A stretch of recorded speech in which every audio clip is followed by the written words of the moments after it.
Hey friends, welcome back.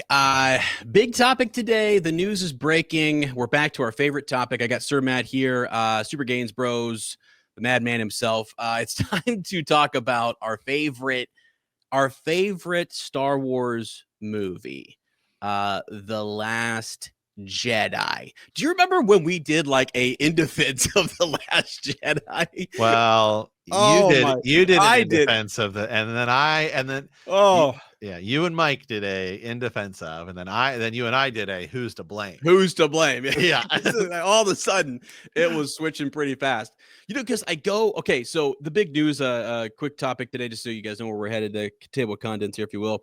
We're talking about Rian Johnson's most recent interview where he basically talks he gives his thoughts on the Star Wars prequels, and he talks about some of his conversations with J.J. Abrams. He talks about his his decision to kill Snoke and so on. So we're going to be breaking that down. But I just want to say, originally when we watched The Last Jedi and we come out of that, like my problem with it is the ideas are bad.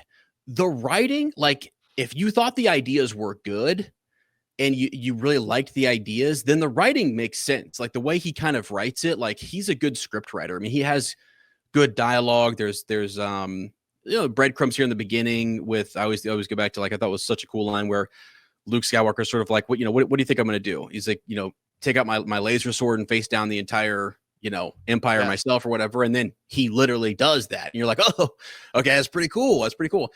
So there's moments that I'm like, if the ideas weren't bad, like if you just imagine that, like, it's a good idea to kill Snoke and it's a good idea to have Luke ignite his lightsaber over his nephew, over some, quick dark vision that he has. If you think those are good ideas and they're good things for Star Wars, then the movie works. It's headed. It's just the next adaptation, and we're moving along. And if you don't look at the bigger overarching picture and understand sort of how the directors were communicating or were not communicating, or basically the priorities of the studio, then it's fine. But that's the thing. There's too many cooks in the kitchen. There was too much stuff going on. Ironically, they tried to actually just have one cook in the kitchen, which was Rian Johnson. And they went, oh my God, we were making this one dish. And then Rian went and made a completely different dish. So anyways, this has always been frustrating for me talking about The Last Jedi, but it has to be said. It's the biggest fumble ever, and in one of my favorite fandoms, and it's ridiculous. So have you read this? You've seen the clips and stuff? Okay. Yeah, like essentially him talking about, like, well, basically he's like, I made the movie the way, like, it was my movie. I get to make the movie the way I wanted to make it, in the way that I thought. And then I also, there's a clip of him saying something about how he particularly didn't care for the prequels. Yeah. Right. And there's just more stuff. And then he also talked about how really nothing ever happened with his trilogy that he was supposed to get. Right, exactly. So yeah, let's actually start with which, by the way, real quick. Yeah. Who announced that trilogy? Kathy. Yeah. Kennedy. So you just announced stuff that's like never even happens. Like, why are you announcing it? I know. Just saying. I know. Just adding to the things. Yeah, it's okay. It goes back to what I said the last time you were talking about Star Wars, which is like her focus or their focus is all over the place. And Qui-Gon taught us that your focus determines your reality, and their focus is literally everywhere. So the reality of Star Wars has been that it is scattered and it is just a mess. So that's the problem. They don't have a clear, cohesive vision. They're starting to kind of learn. It's like this slow learning process where they're slowly gathering steam, but they've started so many different little projects that are like, okay, pre-episode 1 or after episode 3 or between episode 6 and episode 7 and after episode 9. Like, are you kidding me? So like, no wonder you're not able to tell these really good tales, or that we're struggling a little bit with the fandom, and or knocks it out of the freaking park. So sometimes, you're striking gold, but it's all over the place. And that's exactly how the sequels started off as well. Even though their focus was just on creating the sequels, but major fumble in terms of organizing that and getting the directors on the same page. And one director freaking quit. Episode 9 director is like, I'm out, dude. You basically let this guy kill off everything that we were like planning towards. Trevorrow, man. I mean, that's the thing. Rian Johnson doesn't mention him at all. He talks about J.J. Abrams and how he spoke to him about The Force Awakens, and he didn't think he was undoing what J.J. was doing. I actually don't have a huge problem with. I could forgive, like, it's going to sound terrible. Some of the Luke Skywalker stuff, it's like, okay, fine. You want to have him drawing his lightsaber on freaking Kylo Ren, whatever. You killed Snoke. Okay, fine. So Kylo Ren's the big bad. Go ahead and do that. The problem is that they completely knee jerk back to something else. And so it doesn't, Ryan in this interview talks more about like how he and JJ collaborated from The Force Awakens to The Last Jedi. But really, there's no collaboration between him and Colin Trevorrow. Right. Where's that collaboration, Ryan? You never mention any of that. Right. Why is there no collaboration? Because you just did your own thing. Years you and I have said, we're like, where you finish with The Last Jedi isn't necessarily the problem. It's where where you go then into Rise of Skywalker, right? Yep. Like then you put JJ back into a bind where in Disney, where they had to do all these knee-jerk reactions. Like The Rise of Skywalker is actually a worse movie than The Last Jedi. Yes. Stand alone. But you and I have always sort of given it the benefit of the doubt because we're like, we know the position it was put into by Rian Johnson. Yeah. But if they had just hired him or hired people that were willing to play ball and the three of them sit down and they say, all right, like, here's what I'm going to do in my movie. Here's what I'm going to do in my movie. Here's what I'm going to do. Does it work start to finish? Yeah. Then, yeah, the problem is it really doesn't work start to finish because that's how you get to somehow Palpatine returned. Yeah. Which is the thing that jacks, the whole deal up. Right. I mean, that's the big difference, right? Like you and I just recorded about Marvel. What did we talk about? And we're talking about DC and Marvel. And we're like, well, Marvel had a plan, right? Exactly. Marvel had a plan. Thanos shows up at the end of Avengers. Mm-hmm. And then we see Infinity Stones. Mm-hmm. And we see, them beginning to map the whole deal out. And that's what gets us to Endgame. Mm-hmm. Yeah, exactly. Big deal. By the time it happens, you've seen every little detail along the way. You've got by the time you get to Rise of Skywalker, you have 5 movies. Well, plus Rogue One. So you have 6 movies. Right. Plus tons of lore. Plus even canon. All this stuff that is set up that could lead you to a good ending. Mm-hmm. And they didn't pull it off. Well, I love how it's like Game of Thrones. It deserves season 8 deserves the criticism because they didn't pull it off. It doesn't matter what you did before. Yeah. The ending was not good because you didn't pull it off. It's the Star Wars 8 and 9 are no different than the Game of Thrones season 8 and 7, really. Exactly. And I love how you always take things to Marvel, which is just next door from Lucasfilm, right? So it's under the Disney umbrella. And when you compare it to Marvel, are there Marvel directors coming out in that first sort of phase saying, like having to justify how they collaborated with this person? No. They made it work. They made it work. Like Edward Norton was the Hulk and he stepped out and they're like, we get Mark Ruffalo and it's fine. And it's fine. Exactly. And they still continue with the plot, the story. It all kind of made sense. And whether you like some of the artistic or creativity bits and pieces that the various directors tried to pull off, humor, whatever, it all still works. And you could tell that there was this cohesion and there was this plan, this unity working and moving forward. You can clearly see when you have to do an interview where you're justifying, hey, I did actually collaborate with JJ a lot more than you guys think. Well, what about Colin Trevorrow? You didn't collaborate with him. So you're telling one side of this story where you're basically saying like, yeah, I was collaborating and you were collaborating and you actually forced JJ to put a Luke Skywalker standing on some, cliffhanger, some cliffside, and Rey presenting the lightsaber. That was their collaboration. He says, JJ, can you put this in your movie? I need it for my movie, right? Colin says, hey, can you not kill Snoke because I need Snoke for my movie? And Ryan says, sorry, I'm actually before you, so I get to do what I want. He didn't, it's not a quote, but come on, man. You don't have directors in Marvel doing the same thing that he just did here, which is justifying like their decisions and why it either didn't work or did work or whatever. No, that you don't see that happening. And then like, it's still ultimately at the end of the day, I still put the blame on like Kathleen Kennedy and Disney's hands, because you guys should have seen what, if you get rid of Colin Trevorrow because you didn't like the way he was, the way he was working, or he's being upset about this stuff. Well, then like, why not hire somebody that's willing to work with Rian Johnson?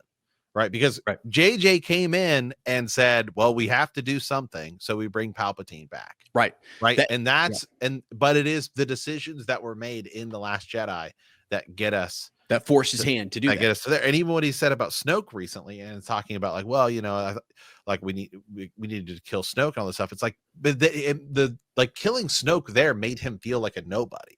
And people will say, yeah, but the Emperor, like the people compare and say the Emperor wasn't in like the first movie, but the Emperor's weight is felt the entire trilogy. Mm-hmm. They like the admirals say the Emperor won't approve of this, right? From the get-go that he's there. And then we see him pretty much quite a bit in Return of the Jedi, and we get the tease of him. It's dealt out way more. Yeah, it's dealt out way better. And then you also have the weight of Luke finding out that it's his dad, and Vader is his dad, and all of this stuff when you're going through. And then you can see, oh, well, his dad was actually good at some point, and now we want to get like the good brought back into him. You don't have that with Kylo Ren done enough. And then you also have this big, like, the whole deal is Rey's parents. It's sitting there, and then Rian Johnson also is like, well, that doesn't matter. And then you have to knee jerk back and say, like, well, actually, it does matter. Yeah, and so it loses weight. Like, that's another thing with that movie is. You knee jerk. Look at how much actually the Rise of Skywalker knee jerks back into the opposite direction. Which basically then leaves The Last Jedi sitting there as this thing that makes it feel like it's like, well, then why did you do any of this stuff? Right. Which is that's a really good point. Luke jokes about how you shouldn't toss a lightsaber. Right. She does. It's a sacred weapon. Right. This is a sacred weapon, so they literally make fun of it. Rey's parents suddenly do matter. It's a Palpatine. Snoke actually does have importance because he was a Palpatine like entity. There is a Snoke theory, by the way. They got it right. You gotta fix that. So I mean, yeah, I think you're right. So like the idea, Force Awakens and Rise of Skywalker, they look so different from The Last Jedi. And Kathleen Kennedy says to Rian Johnson, this is in the interview, we need somebody to come in and do that Empire Strikes Back, somebody to run the Empire Strikes Back, sort of situation here or whatever. But okay, fine. If you want, like, he struck back, if you will. He basically said, Luke's gonna pull his lightsaber, Kylo destroys the thing, we're gonna kill Snoke, and Kylo Ren is the big bad. You know what that movie also doesn't do? Have the Empire actually strike back. They already did in The Force Awakens. They literally blew up an entire system. Right. Yeah, exactly. It's you're right. It's strange. It's not like the part of the Empire Strikes Back is when you leave it, you feel like doom and gloom. Well, Kylo Ren kills Snoke. We just took out the big bad guy. Like, right. I know. There's actually so throughout Rian Johnson's movie. I know. There's that element. You're supposed to pull off the Empire Strikes Back, but yet all it is this spark that ignites the thing that ignites the flame. That's gonna. So it's all this hope building towards the end there. Versus that's not what happened in Empire Strikes Back. At the end of Empire Strikes Back, dude, like you're like, oh shit, dude, what just happened? Yeah, like Han Solo's caught in carbonite. Yoda, well, Yoda doesn't die. He doesn't die till whatever. But he's on the way out, though. Yeah, Yoda's on his way out. You find out this huge deal that Darth Vader's Luke actually lost his hand. Luke loses his hand.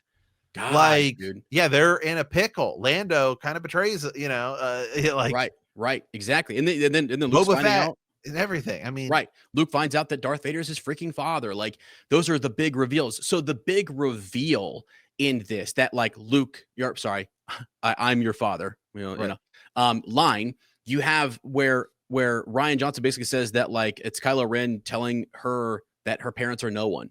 So at the end of the day, if you let Rian Johnson do his thing here, and we said Rey is no one, and then we also said that Snoke is dead, Kylo Ren, he admits in this that he doesn't go as far as saying like Kylo Ren should be the big bad. But let's see, he says the interrogation scene in the first movie between Rey and Kylo was so incredibly powerful. Seeing this complicated villain that has been created, I was just so compelled by that. This is all a matter of perspective and phrasing, but to me, I didn't easily dispense with Snoke. I took great pains to use him in the most dramatically impactful way I could, which was to then take Kylo's character to the next level and set him up as well as I possibly could. I guess it all comes down to your point of view, I thought. he says this is such a compelling and complicated villain. This is who it makes sense going forward to build around. Well, that is not what Kathleen Kennedy and Disney wanted to do.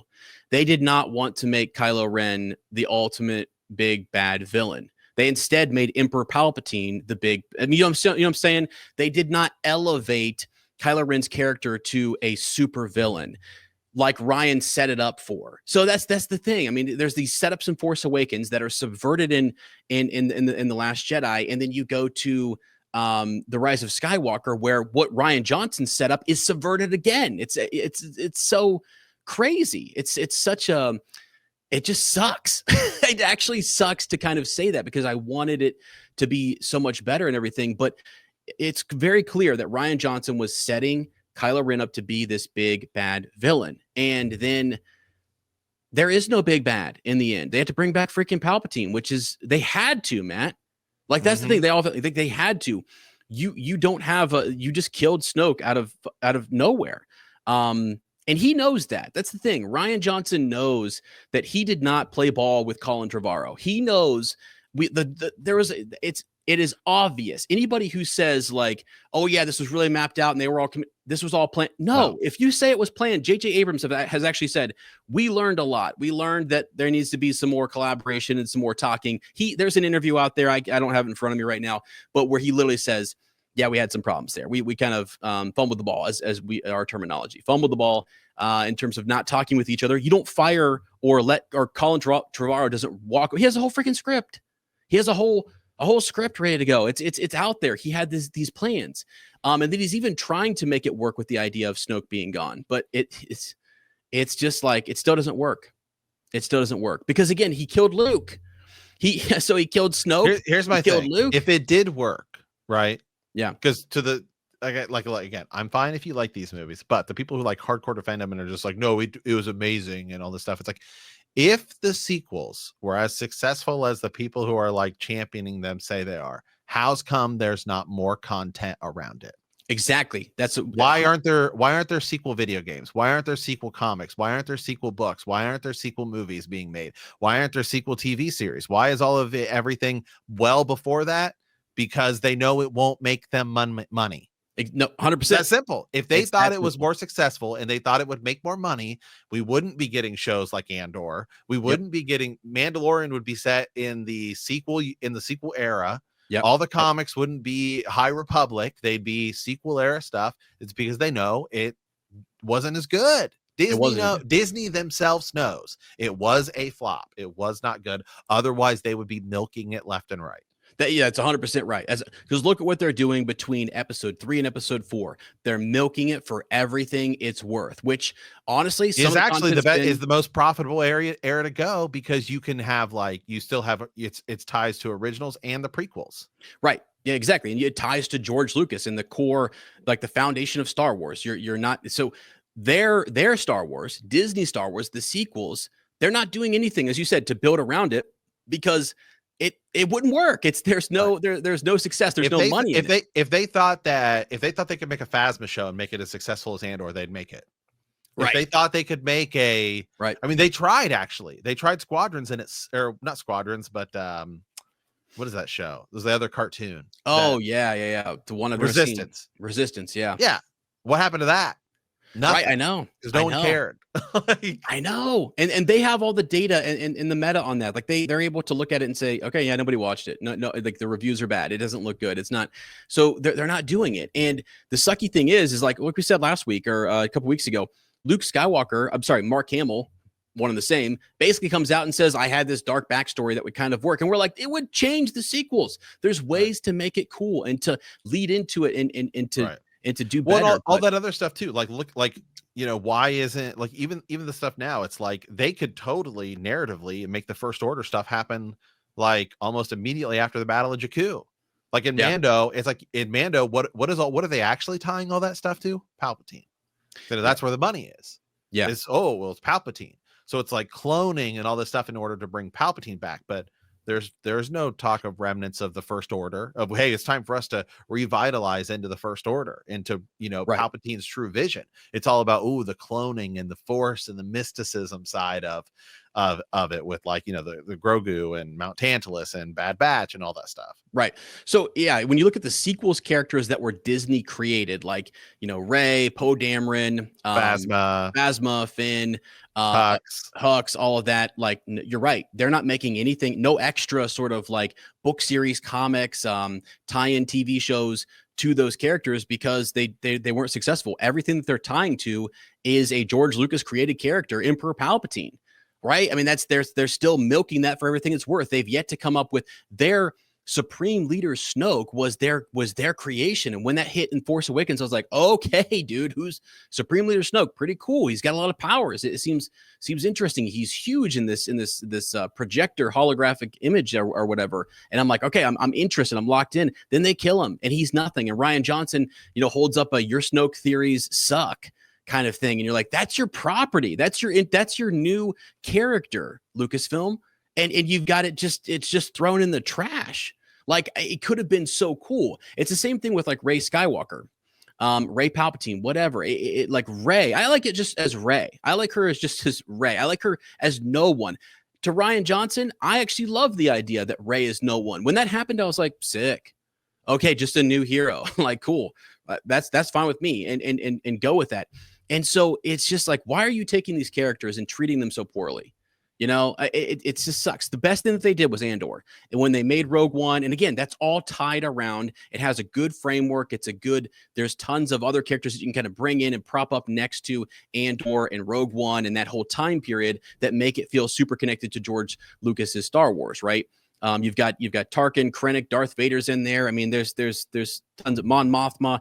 You have characters that tie you back into the prequels and to the originals, and so Andor has success. They've yet to, Lucasfilm has yet to step away from what George Lucas created, his characters, and really find a lot of success. Except for, I would say, I mean, even no. I take it back. I was gonna say Bad Batch and like Rebels, but again, they are framed inside of episodes between episodes 3 and 4, and they do have those legacy characters showing up, Ahsoka and Mon Mothma, and they, you know, Darth Vader is showing up, Darth Maul is showing up, and then you've got in the Bad Batch, you've got a bunch of clones showing up, and Emperor Palpatine has to show up. So they've yet to completely step away from that and make something, you know, all on their own. They went and did the Acolyte, and thank God they didn't slaughter Yoda's character, you know what I mean, and include him in that more than anything, because they went and did their step away.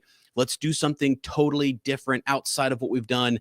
And they still tried to bring in Ki-Adi-Mundi and Yoda, and they still botched it. You know what I mean? It's just like, and we're rooting for them. I want them to do well. I was hoping the Rey series would be something super cool. You have no legacy characters in that. It's just Rey. Can Rey stand on her own at the box office? I don't even know if that's ever gonna happen. Right. I know. It very well might not. So anyway, I mean, seriously, the only thing we know we're getting is this Starfighter thing. Right. And it's supposedly that is set after episode 9.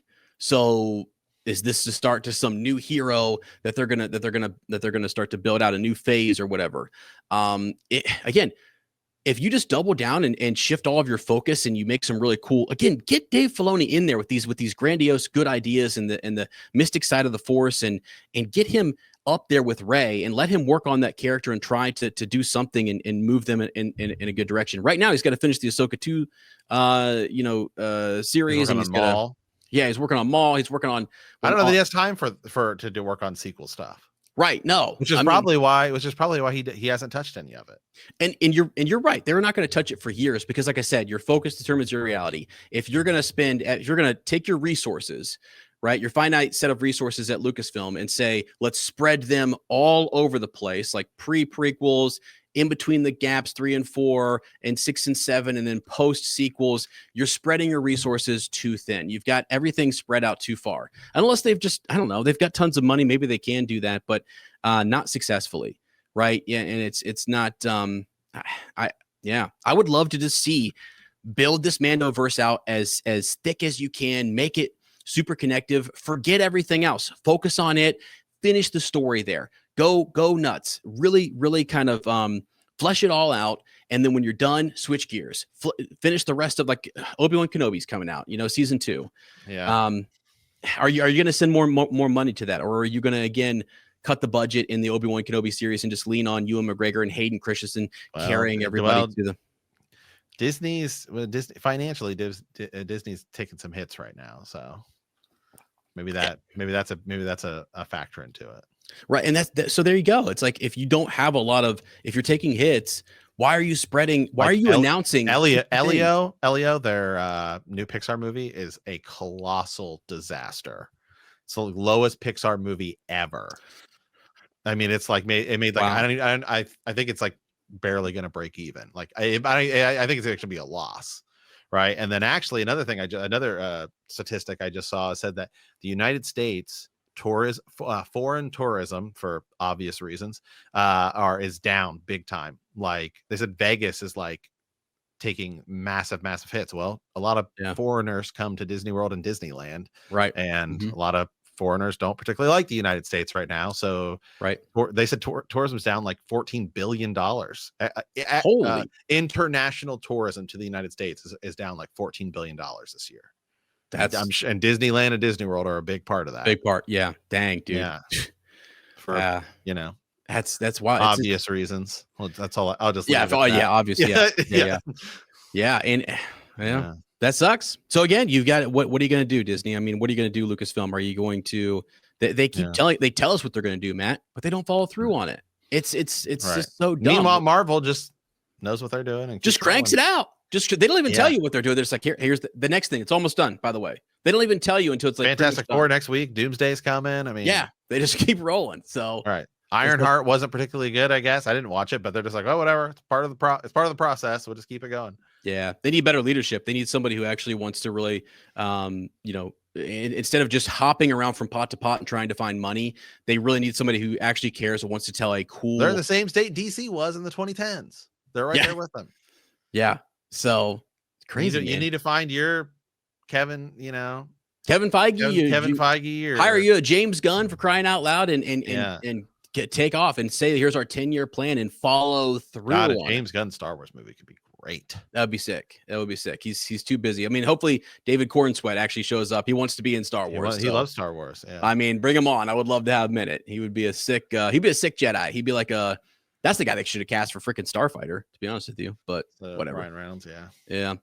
Anyway, yeah. So there you go, friends. Just a quick little rundown. Rian Johnson, he was trying to set up Kylo Ren to be the big bad, and Lucasfilm executives said, actually, no, he needs to be redeemed because he's technically a Solo, and we need a big bad. So let's bring back Palpatine. You guys know the story. It's crazy. The fact that he comes out and has those interviews, you just don't see it in Marvel Studios. You don't see it in other places, and it's and maybe you do. Maybe I'm wrong. You guys can let me know.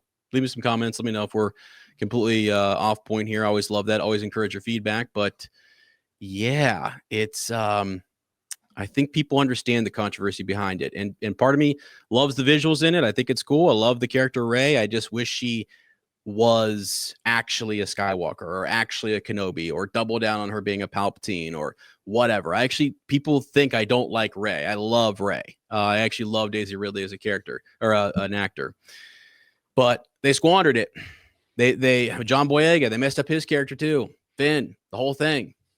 It's a fumble. They should have been doing movies for years, bro. They should still be the face of Star Wars doing movies. We should have already seen, like, episode 10. Go ahead. You should have done that.